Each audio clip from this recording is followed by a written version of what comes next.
दिगंबरा दिगंबरा श्रीपाद वल्लभ दिगंबरा. नमस्कार. दत्तभक्तांचे आणि गुरुचरित्र पारायण करणाऱ्यांचे या सर्व लोकांचे माझ्या यूट्यूब चॅनलवरती खूप खूप स्वागत. आज आपण श्री गुरुचरित्र ग्रंथातील अध्याय 3 याची माहिती घेणार आहोत. हा अध्याय गुरु शिष्य संबंध, गुरुभक्तीचे सामर्थ्य आणि दत्त अवताराचे महात्म्य सांगतो. चला तर मग अध्यायाला सुरुवात करूया. श्री गुरुचरित्र अध्याय 3. अंबरीश आख्यान. ओम श्री गणेशाय नमः. श्री सरस्वते नमः. श्री गुरुभ्यो नमः. श्री कुलदेवताये नमः. सिद्ध मुनींनी सांगितलेले गुरु महात्म्य ऐकून नामधारकाला अतिशय आनंद झाला. तो सिद्ध मुनींचा जय जयकार करीत म्हणाला, अहो सिद्ध मुनिवर्य, आपण माझ्या मनातील संदेह दूर केलात आणि आज तुमच्यामुळेच मला परमार्थाचे मर्म समजले. तुम्ही जे गुरु महात्म्य सांगितले त्यामुळे माझ्या मनाला पूर्ण समाधान लाभले आहे. आता मला कृपा करून सांगा, आपण कोठे राहता, भोजन कोठे करता, मी आपला दासानुदास होऊ इच्छितो. नामधारकाने असे विचारले असता सिद्धांना अतिशय आनंद झाला. त्यांनी नामधारकाला प्रेमाने आलिंगन दिले. ते म्हणाले, ज्या ज्या ठिकाणी श्री गुरु राहत होते तेथे तेथे मी राहतो. गुरुस्मरण हेच माझे भोजन. श्री गुरुचरित्रामृताचेच मी सदैव सेवन करतो. असे सांगून त्यांनी नामधारकाला श्री गुरुचरित्र ग्रंथ दाखविला. ते म्हणाले, या श्री गुरुचरित्राचे नित्य श्रवण पठण केले असता भक्ती आणि मुक्ती, सुखभोग आणि मोक्ष यांची प्राप्ती होते.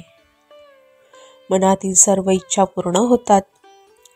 ही कथा श्रवण केली असता धन, धन्य, संपत्ती, पुत्र, पौत्र इत्यादींची प्राप्ती होते. ज्ञानप्राप्ती होते. या ग्रंथांचे सप्ताह पारायण केले असता सर्व मनोरथ सिद्धीला जातात. जे निपुत्रिक असतील त्यांना पुत्र संतान प्राप्त होते. गृहरोग आदी पीडा नाहीशा होतात. बंधनातून सुटका होते. या ग्रंथांचे श्रवण पठण करणारा ज्ञानसंपन्न शतायुषी होतो. सिद्ध मुनींनी असे सांगितले असता अतिशय आनंदित झालेला नामधारक त्यांना नमस्कार करून म्हणाला, आज तुमच्या रूपाने मला साक्षात्कारी गुरुच भेटले आहेत. श्री गुरुचरित्र श्रवण करण्याची मला तीव्र इच्छा झाली आहे. तहानेने व्याकुळ झालेल्याला अमृत आणून द्यावे, त्याप्रमाणे तुम्ही मला आज भेटला आहात. मला श्री गुरुचरित्र सविस्तर सांगा. सिद्ध मुनी त्याला आश्वासन देऊन म्हणाले, आता तू कसलीही चिंता करू नकोस. मी तुझे सगळे संकट दूर करीन. ज्यांच्या ठिकाणी गुरुभक्ती नाही ती श्री गुरुला बोल लावतात.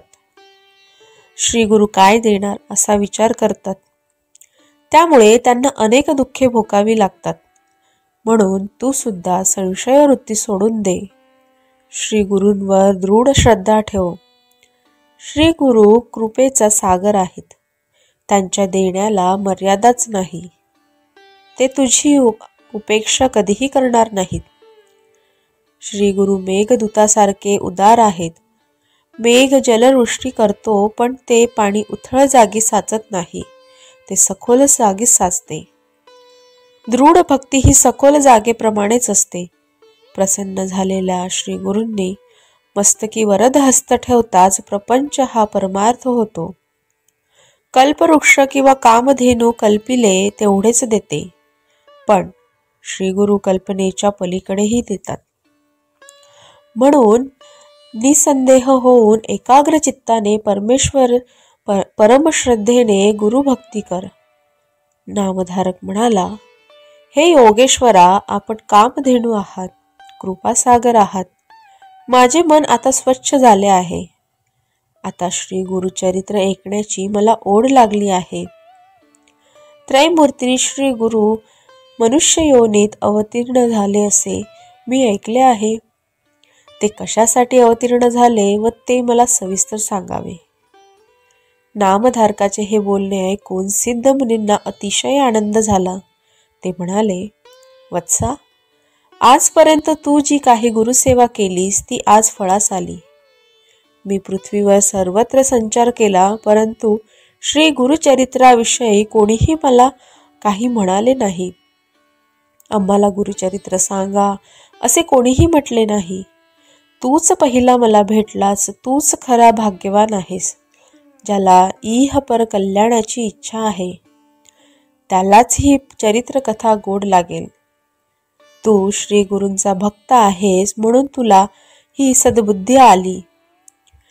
आता तू काय वाचा मन एकाग्र करून श्री गुरुचरित्र पठन कर.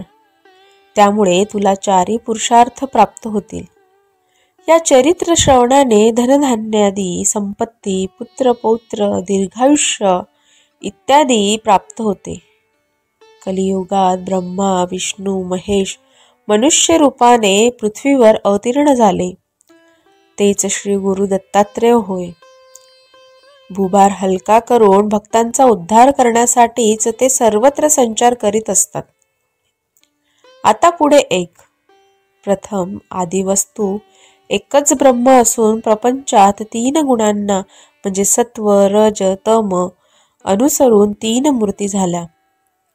त्यात ब्रह्मा हा रजोगुणी, विष्णू सत्वगुणी व महेश तमोगुणी. तमोगुणी त्रिगुणात्मक एकच मूर्ती ती म्हणजे दत्तात्रेय. पहिला सृष्टी निर्माण करणारा करतो तो, दुसरा त्याचे पालन पोषण करतो आणि तिसरा तिचा संहार करतो. हे 3 गुण अभिन्न आहेत. ही सृष्टी चालविणे हे त्या तिघांचे कार्य. या अवतारांचे कार्य व अवतार घेण्याचे कार्य याविषयी पुराण कथा आहेत. तीच मी तुला आता सांगतो. अंब ऋषींनी म्हणजे त्यांना अंबरीश असेही म्हणतात. ते अंब ऋषींनी द्वादशीच्या निमित्ताने विष्णूला अवतार घ्यावयास लावला. ती कथा ऐक. अंबरीश ऋषींनी द्वादशी व्रत सुरू केले होते. ते नित्य अतिथी अभंगताची पूजा करून सर्व काळ हरिचिंतन करीत असत. त्यावेळी पारणे फेडण्यासाठी कोणी अतिथी आला तर त्याला अगोदर भोजन द्यायचे, मग आपण द्वादशीचे भोजन करायचे अशी शास्त्राज्ञा आहे.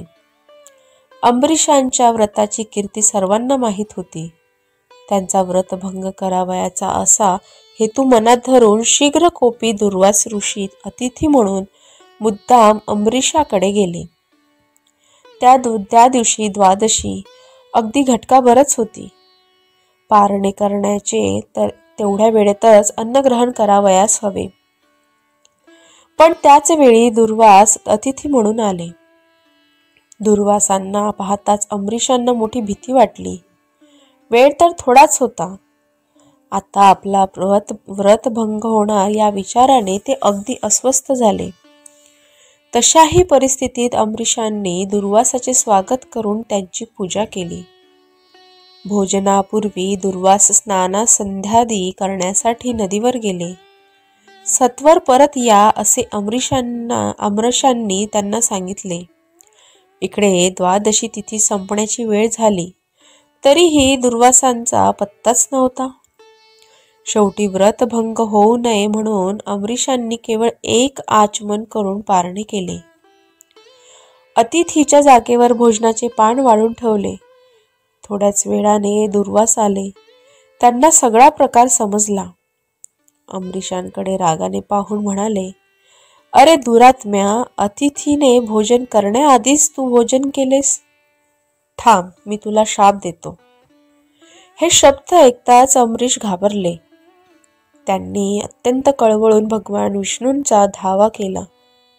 शीघ्रकोपी दुर्वासांच्या मुखातून शापवाणी बाहेर पडली.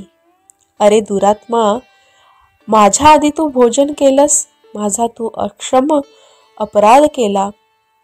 या अपराधाबद्दल तुला सर्व योनीत जन्म घ्यावा लागेल. ही शापवाणी ऐकताच अमरीश दुःखाने रडू लागले. त्याच क्षणी भक्तवत्सल्य भगवान विष्णू प्रकट झाले. ते दुर्वासांना म्हणाले, मुनिवर्य, तुम्ही माझ्या भक्ताला शाप दिलात, पण मी त्याचे रक्षण करणार आहे. तो शाप मी स्वतः भोगीन. दुर्वास हे परमज्ञानी होते. ते ईश्वराचा अवतार होते. क्रोधी होते तरी ते उपकारी होते.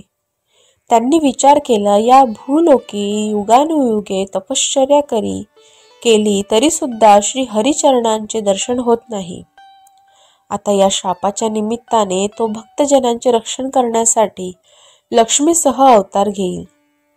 दुष्ट दुर्जनांचा नाश करून संत सज्जनांचे रक्षण करील.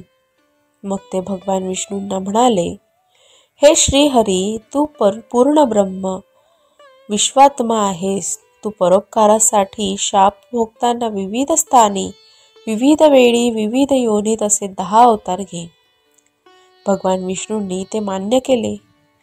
त्यानुसार भगवान विष्णूंनी मत्स्य, कूर्म, वराहादी 10 अवतार घेतले. हे अवतार कार्यकारण परत्वे होत असतात. ते कधी प्रकट तर कधी गुप्तपणे होतात. फक्त ज्ञानी लोकांना हे समजते. ही कथा सांगून सिद्धयोगी नामधारकाला म्हणाले, आता मी तुला एक गमतीची कथा म्हणजे श्री दत्त जन्माची कथा सांगतो. अनुसया ही अत्री ऋषींची पत्नी. ती पतिव्रता शिरोमणी होती. तिच्या घरी ब्रह्मा, विष्णू, महेश हे त्रिदेव कपटवेश धारण करून आले. परंतु अनुसयेच्या तप सामर्थ्यामुळे तिच्या घरी तिची बाळे म्हणून जन्मास आले. हे ऐकून आश्चर्यचकित झालेला नामधारक म्हणाला, ते त्रिदेव कपटवेश धारण करून अनुसयेच्या घरी कशासाठी आले होते? त्यांची बाळे कशी झाली? आणि अत्री ऋषी पूर्वी कोण होते? त्यांचा मूळ पुरुष कोण? हे सगळे मला सविस्तर सांगा. अशा रीतीने श्री गुरुचरित्रामृतातील अमरीश आख्यान नावाचा अध्याय 3 हा समाप्त होतो. हा अध्याय तुम्हाला श्रवण केल्यानंतर कसा वाटला नक्की कमेंटमध्ये सांगा. आणि कमेंटमध्ये दिगंबरा दिगंबरा श्रीपाद वल्लभ दिगंबरा हे नक्की लिहा. धन्यवाद.